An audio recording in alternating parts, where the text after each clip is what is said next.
বয়ে।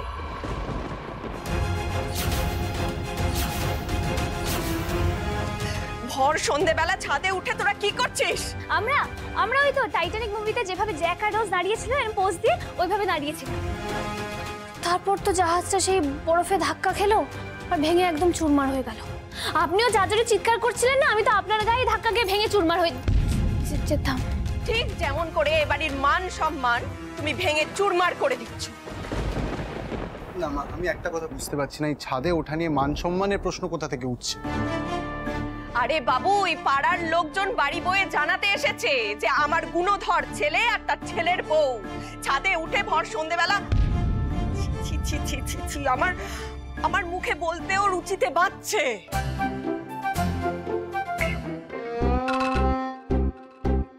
কি রে, তুই লজ্জার মাথা খেয়েছিস নাকি? হ্যাঁ, তুই হাসছিস যে বড়। মা, তুমি যা ভাবছো সেসব কিচ্ছু না। আমি মিলিকে ক্যারাটে শেখাচ্ছিলাম। তুমি জানো আজকে কি হয়েছিল? কিছু গুন্ডারা মিলির ওপর অ্যাটাক করেছিল। কি কি কি হয়েছে? এই জন্য বলি একা একা যেখানে সেখানে যেও না, আমার কোনো কথা শোনো না তুমি। দেখলে তো এরকম একটা অঘটন ঘটে গেল। শাশুড়ি আন্টি, গার্জিয়ান এঞ্জেল একদম ঠিক টাইমে এসে আমাকে রেস্কিউ করে নিয়েছিল, কোনো অসুবিধা হয়নি। কিন্তু সবসময় তো আমি নাও থাকতে পারি। রাস্তাঘাটে আজকাল যখন তখন এসব ঘটনা ঘটছে, এই জন্য এই সেলফ ডিফেন্স টেকনিকগুলো জেনে রাখা সবার প্রয়োজন। তাই জন্যই আমি মিলিকে ওই ক্যারাটের টেকনিক্সগুলো শেখাচ্ছিলাম। তা বলে ছাদে এসে তুই এইসব? আচ্ছা, তুমি ঠিকই বলছো, আর ওকে আমি ছাদে শেখাবো না। আর ইনফ্যাক্ট আমি ওকে শেখাতে চাইও না। আমি শেখালেও আমার মাথা এমনি খারাপ করে দেবে। কাল থেকে পাড়ার ক্যারাটে ক্লাসে তোমাকে আমি ভর্তি করবো। না না না, আমি আপনার কাছেই শিখবো, খুব ভালো করে শিখবো। একদম না, তোমার একটা কড়া টিচারের প্রয়োজন। আর কত কিছু বলছিলে না ক্যারাটে ইউনিফর্ম নিয়ে, কাল থেকে সেগুলো পরেই ক্যারাটে ক্লাসে যাবে। না না, এরকম বলবেন না, আমি আপনার কাছেই শিখবো। আর ওই যে ক্যারাটে স্যার, সে কি আপনার মতো এত বড় গুন্ডা? বলে এক সেকেন্ড, ক্যারাটে শেখার সাথে গুন্ডা হওয়ার কি সম্পর্ক? ফার্স্ট হ্যান্ড এক্সপেরিয়েন্স, আপনার থেকে কেউ ভালো হতেই পারে না। কথাটা শুনুন অর্জুন, দাঁড়ান, আমার কথাটা শুনুন। আমি আপনার কাছেই শিখবো, প্লিজ প্লিজ। না মানে না, আমার ডিসিশন চেঞ্জ হবে না। এরকম কেন করছেন অর্জুন? আমার কথাটা শুনুন, আমার কথাটা একবার শুনুন না অর্জুন। দেখে চলতে পারিস না? বরের সাথে আদিক্ষেতা করার হয় জাগিয়ে রাস্তায় কর। বাড়ির মধ্যে যত ন্যাকামি। সরি, আমি বুঝতে পারিনি। হাত কি করে কাটলো পাপড়ি? হাত ওই রাস্তায় ধাক্কা লেগে গেছে। শোন, সবসময় না এত প্রশ্নের উত্তর চাইবি না তো, আমার ভালো লাগে না। রাহুলের অ্যাটেনশন পাওয়ার জন্য হাত কেটেছিস? একদম ফালতু কথা বলতে আসবি না। আমি লাইফটা দেখেছি পাপড়ি। এই শোন, আমার পার্সোনাল লাইফে একদম ইন্টারফেয়ার করবি না। পাপড়ি, রাহুল একদম ভালো মানুষ নয়, তুই জানিস না। ওই বাড়িতে বম্মা আর কৌশিক আঙ্কেল ছাড়া বাকিরা সবাই খুব ডেঞ্জারাস, তোর ক্ষতি হয়ে যেতে পারে। খুব হিংসে হচ্ছে না? রাহুলের রাজত্বের রানী হতে পারিসনি বলে এখন আঙুর ফল টক মনে হচ্ছে, তাই না? না পাপড়ি, আমি ভুক্তভোগী, তাই তোকে সাবধান করছি। তুই তো জানিস ওই রায় বর্মনরা দিদি ভাইয়ের সাথে কি করেছিল, তুই তারপরে ওই কথাগুলো বলবি? তুই ইচ্ছে করে এসব বলে রাহুলের কাছ থেকে আমাকে সরিয়ে আনতে চাইছিস। পাপড়ি ভাদুড়ি তোর পাতা ফাঁদে পা দেবে না, এটা মনে রাখিস। রাহুলকে আমি বিয়ে করবই। আর শোন, বাড়ির কারোর কান ভাঙালে কিন্তু খুব খারাপ হয়ে যাবে বলে দিলাম। পাপড়ি, আমার কথাটা যা বাবা, ভালোর জন্য বললাম, পাপড়ি ভুল বুঝলো আমাকে। মেজো মামিকে একবার বলবো, বলাটা ঠিক হবে? রাত হয়ে যাচ্ছে, পাপড়িটার মিলি, এই কিছু হয়েছে? কি নিয়ে চিন্তা করছো এরকম? হয়েছে মানে মেজো মামি, শোনো না, বলছি আমার না তোমার সাথেই কথা ছিল। কিছু হয়েছে না? হ্যাঁ, নিশ্চয়ই নীলু কিছু বলেছে তোমাকে। কি বলেছে বলো? শাশুড়ি আন্টির ব্যাপারে নয় মেজো মামি, রাহুলের জীবন থেকে পাপড়িকে সরিয়ে আনো মেজো মামি। আমি বুঝতে পারছিলাম না তোমাকে কি করে বলবো মেজো মামি। ওই রায় বর্মন পরিবার না একদম ভালো না, আমি কি বলবো বুঝতে পারছি না। কিন্তু পাপড়ির কোনো ক্ষতি হয়ে গেলে আমার সেটা একদম ভালো লাগবে না। আমি পাপড়িকে বোঝানোর চেষ্টা করেছি, বুঝতে চাইছে না। আমিও কদিন লক্ষ্য করেছি জানো তো, যে ওনা খুব উঠছে, কিন্তু কিন্তু যে রাহুলের সঙ্গে জড়িয়ে পড়বে এটা তো তুমি ভাবতেও পারিনি। রায়বর্মনদের বাড়ির একটা ছেলে আমাদের বাড়ির একটা মেয়ের জীবন নষ্ট করেছে, আবার আবার এখন বাপরি। মিলি মিলি মিলি তুমি না আমায় বলে খুব ভালো করেছো। আমি যে কি বলে তোমায় ধন্যবাদ জানাবো আমি জানি না, আমি দেখছি। মেজো মামি, যেভাবেই হোক তুমি পাপড়িকে রাহুলের জীবন থেকে সরিয়ে আনো, তার জন্য যা করতে হয় আমরা সবাই করব। দেখো, তোমার মেজো মামা বলছিল যে ওর পরিচিত কোনো একটা ভালো ছেলের জন্য একটা ভালো মেয়ে খুঁজছে, আর আমরাও পাপড়ির বিয়ের কথাই ভাবছিলাম। আমি বরং তোমার মেজো মামাকে বলি যে যত তাড়াতাড়ি সম্ভব যাতে এসব কথাবার্তা বলার ব্যবস্থা করা যায়। Thank you. ঠিক আছে, আমি আমি আমি দেখছি কি করা যায়। চিন্তা করো না। পাপড়ি কি এখন বিয়ে করতে চাইবে? আই এম সরি পাপড়ি, আমার তো আর কিচ্ছু করার ছিল না। আমার চোখের সামনে তোর ক্ষতি হয়ে যাবে, এটা তো সহ্য করতে পারতাম না। উফ, এর মধ্যে আবার ওই ক্যারাটে ক্লাস। ডিসিশন চেঞ্জ হবে না বলে চলে গেলেন। যত জ্বালা আমার নাও। আচ্ছা, ক্যারাটে ক্লাসে কি হবে ভগবান জানে। টাইটানিক ঠিক যেমন করে রোজ আর জ্যাক দাঁড়িয়েছিল, আমরা ঠিক ওইভাবে দাঁড়িয়েছি।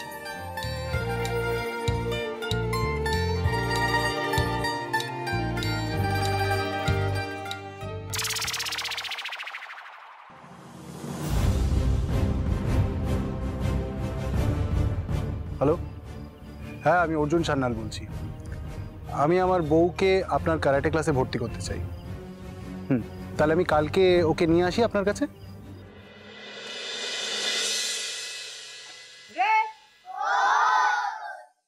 আমি যাব না, ছেড়ে দিন, ছেড়ে দিন, আমি যাব না। চলো স্যার, আমি আপনাকে ফোন করেছিলাম। ও আমার বউ, ওকে আপনাকে ক্যারাটে শেখাতে হবে।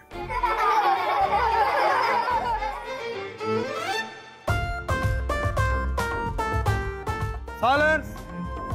স্যার, এই আন্টিটা এসছে কেন? এই আন্টিটা তো আমাদের চেয়ে অনেক বড়। দেখুন, আমি এদের শেখাই, পরবর্তীতে কোনো গ্রুপ নেই। এক্স্যাক্টলি, সেটাই বলছি। দেখুন সব এরকম ছোট ছোট ছোট ছোট হাইটের, আমার বয়সে কেউ নেই, ইম্পসিবল শেখাচ্ছ। চলুন তো, চলুন।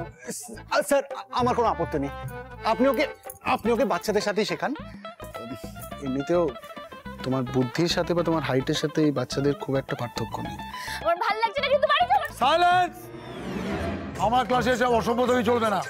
আমি যা বলবো তাই শুনবে, নাহলে নীল লম্ব রেখে দেবো ওদের সবার সামনে। আজকে সন্ধেবেলা আমাকে পাত্রপক্ষ দেখতে আসছে মানে? না না, আমি তো কিছুই বুঝতে পারছি না। আমাকে না জানিয়ে তোমরা পাত্রপক্ষকে ডেকেছো কেন? আমি না না, আমরাও জানতাম না, মানে কালকে রাত্রেই কথা হয়েছে, একটু আগে কনফার্ম করলো, ওই জন্য তোকে বললাম। শোন শোন, খুব ভালো ছেলে। হ্যাঁ বল, খুব ভালো ছেলে, সরকারি চাকরি করে, হ্যাঁ ভালো ফ্যামিলি, তোর বাবার পরিচিত রে, জানিস। কোথায় কোটিপতি রাহুল রায় বর্মন আমার টার্গেট, আর কোথায় ওই পাতি সরকারি চাকরি? সবই জালে ফাটাতে শুরু করেছি রাহুলকে, আর এর মধ্যেই এসব ঝামেলা। উফ, ভাল লাগে না আমার আর। শোনা মা আমার, শোন না, একটু সুন্দর করে সাজিস আর আমার একটা শাড়ি পরিস, কেমন? পারবো না, আমি পারবো না সংসেজে ওভাবে বসতে, আমি পারবো না। মা, এবার এসব ব্যাকডেটেড ভাবনা চিন্তা থেকে বেরো প্লিজ। বাপরি, আমরা মা বাবা হিসেবে তোমার যেটা ভালো হবে সেটাই করছি, আর তুমিও সেটাই করবে। বাবা, আমিও কিন্তু যথেষ্ট বড় হয়েছি, তোমরা এভাবে জোর করতে পারো না আমাকে বিয়ের জন্য। শোন না, শোন আমার কথাটা শোন। আরে বাবা, কথাবার্তা হলেই তো আর বিয়ে হয়ে যাচ্ছে না। তোদের আলাপ পরিচয় হোক, নিজেদের মধ্যে একটু আলোচনা কর তোরা, তবেই কি। মা, তুমি কেন বুঝতে পারছো না? আমার কিছু ড্রিমস আছে, আমি আরো পড়াশুনো করতে চাই, আমি চাকরি করতে চাই, আমি নিজের পায়ে দাঁড়াতে চাই। আমি তো আর ওই মিলির মতো। তোমার কি ড্রিম সেগুলো আমরা সবাই জানি। ওই রাহুল রায় বর্মন তোমার ড্রিম, তাই তো?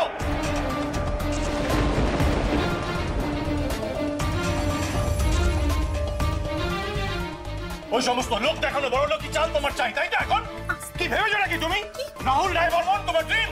হ্যাঁ, ও রাহুল রায় বর্মন ড্রিম কি করে হয়? কি ভেবেছে কি ও? যার কি মারছে?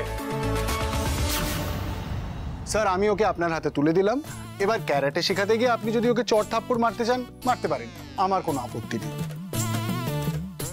আরো করো, জ্যাক আর রোজের মতন টাইটানিক পোজ আমি তো পারলাম না, স্যারই পারবে তোমাকে সিধা করতে। Sir please continue. যাও ওখানে যাও।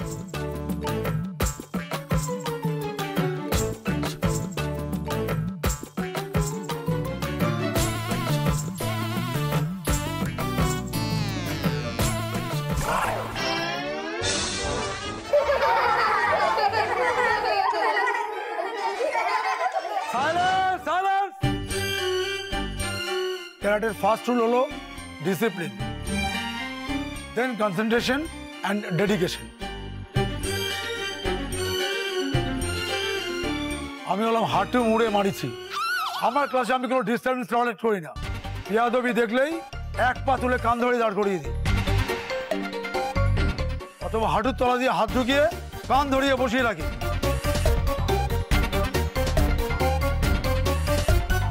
চলো লাইন আপ।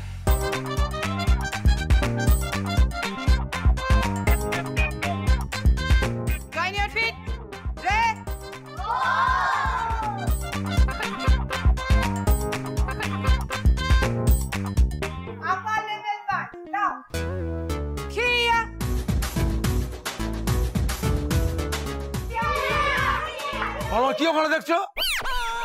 আর ইউ, তোমার জন্য কিন্তু কনসেন্ট্রেশন নষ্ট হচ্ছে। যাও বাইরে যাও, please do it, carry on. ওদিকে মন দাও।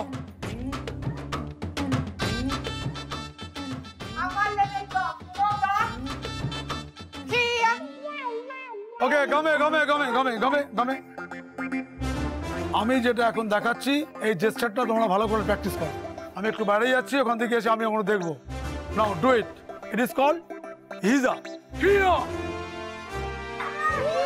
Kriya. Okay. Do it.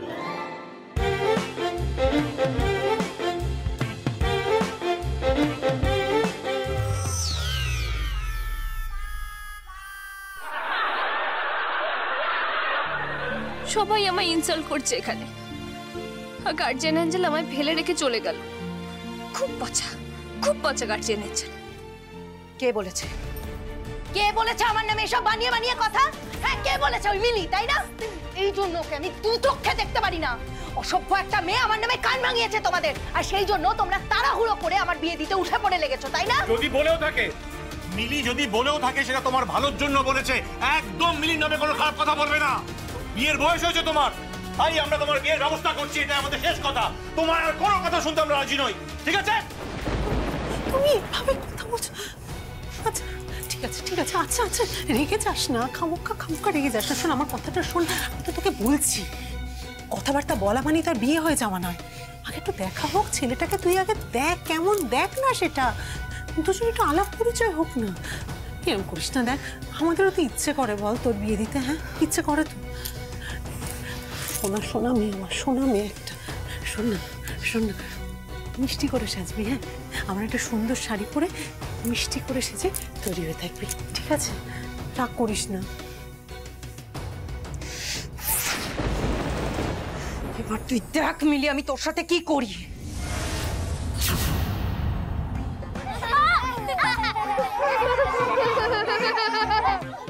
আমি স্যারের কাছে কমপ্লেইন করে দেবো যে তোর আমি কাতুকুতু দিচ্ছিস। তাহলে আমি আরো কাতুকুতু দেবো।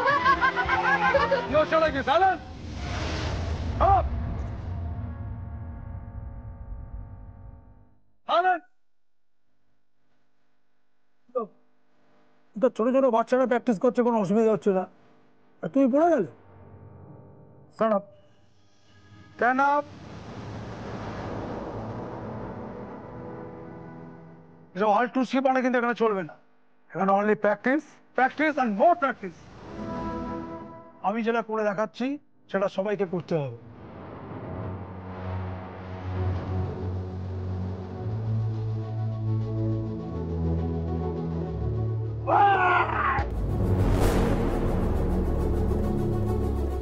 তোমাকে করে দেখাতে হবে, ঠিক আছে? এই যা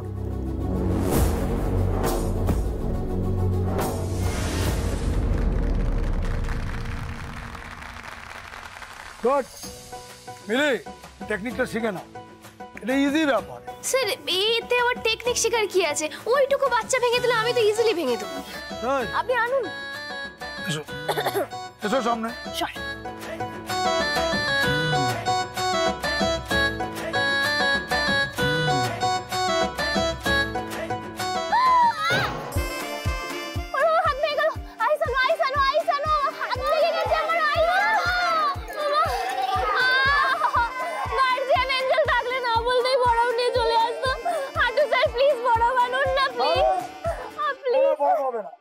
টেকনিক না জেনে এখানে পাকামি করতে এসছো আর ব্যথা পেয়ে বলছো আইস। সবার ব্যথা লাগে আর সহ্য করতে হবে। আমায় একা রেখে কেন গেলেন গার্জিয়ান এঞ্জেল? ওর তো ব্যথা করছে, ভাল লাগে না। আমাদের এক একটা বেল ফোকাস করে এগোতে হবে। স্টুডেন্টস পরপর সিরিয়ালি বেলগুলো বলো।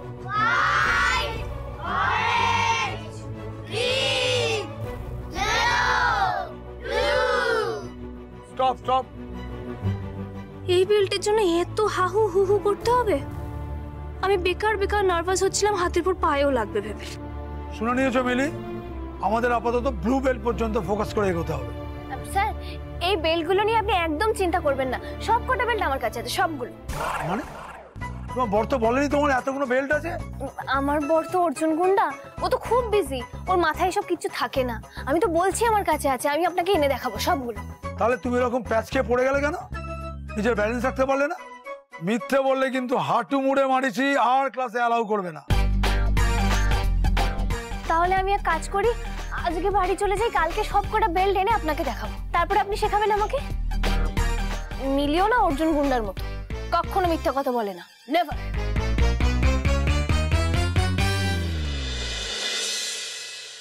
বোন চায়নার কাপ সেটগুলো মুছে মুছে রাখছি, বুঝতে পেরেছো তো? এর মধ্যেই দিও। আর ওই দামি চা পাতাটা দিয়ে আজকে চা করছো তো? হ্যাঁ হ্যাঁ, পাত্রপক্ষ তো এসে গেছে প্রায়, ফোন করেছিল তোর দাদাকে। তাই? হ্যাঁ। ও বাবু এত মিষ্টি আর ফিশ ফ্রাই নিয়ে এখনো আসছে না কেন বলো তো, বুঝতে পারছি না। এই তো আমি চলে এসেছি, সবকিছু নিয়ে চলে এসেছি। মিষ্টি, ফিশ ফ্রাই, সন্দেশ, চমচম সবকিছু আছে। তো বাবুইয়ের তো এসব আনার কথা ছিল। আমি তো গিয়েছিলাম ওর সাথে শাশুড়ি আন্টি। ও গুন্ডা মানুষ, ওকে অত কিছু দেখে আনতে পারে বলুন? তাই আমি নিজে গিয়ে সব পছন্দ করে নিয়ে এসেছি। আর তাছাড়া আমার ননদ কাম ফ্রেন্ডের পাকা দেখা বলে কথা, আমি না গেলে হয়? তাই আমি সব নিয়ে এসেছি, একদম টাটকা।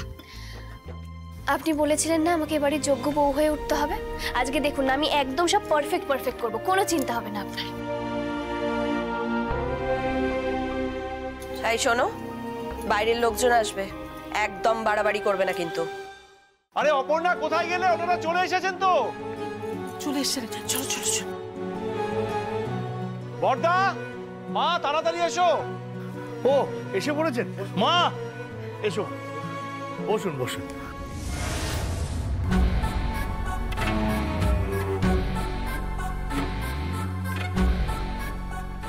আমার শ্বশুর বাড়ির লোকেদের জন্য দায়িত্ব নিয়ে এই খাবারগুলো এনেছিলিস না? তোর দায়িত্ববোধের কিভাবে দফারফা করতে হয় সেটাই পাপড়ি ভাদুরী খুব ভালো করে জানে।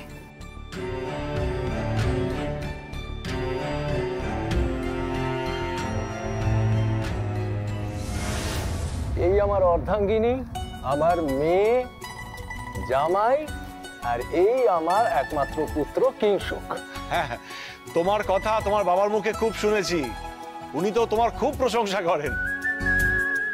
বাহ, ভালোই দেখতে তো ছেলেটাকে, পাপড়ির সাথে বেশ মানাবে।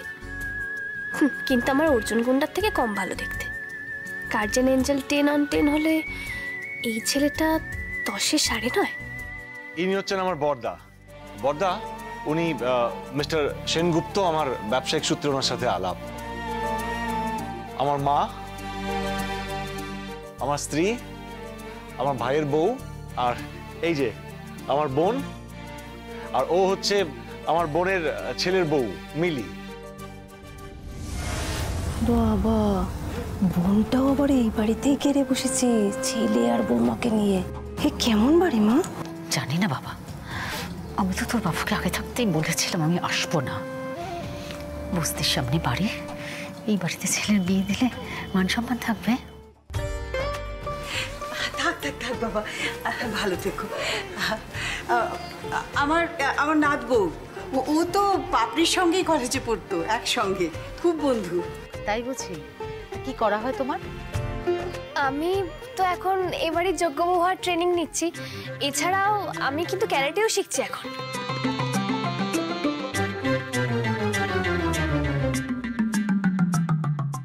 পাপড়ি আমার থেকে অনেক বেশি ব্রিলিয়েন্ট।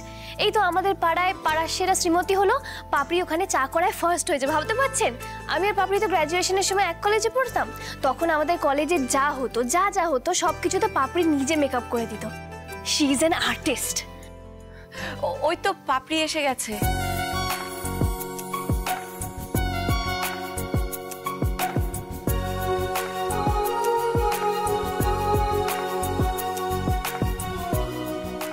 আয় পাপড়ি, আয় আয়।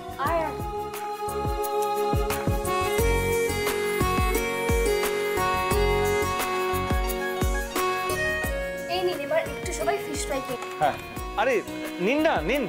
খেয়ে দেখুন না, খুব ভালো লাগবে।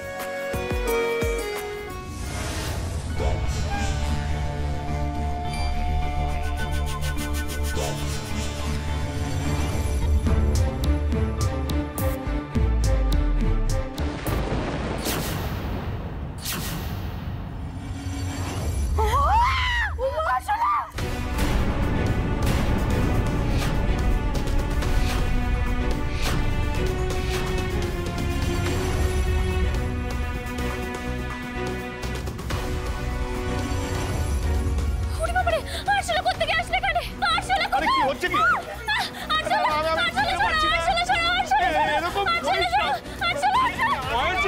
কি করছিস? ওঠা বলছি, আরশোলা বলে চিৎকার করছো কেন? হ্যাঁ, তুমি তো নিজেই ফিশ ফ্রাই পেরে আনলে, তখন দেখতে পারোনি এত বড় আরশোলা? আসলে তোমার বান্ধবীর ভালো বাড়িতে বিয়ে হচ্ছে, সেটা তোমার ঠিক সহ্য হচ্ছে না, তাই তো?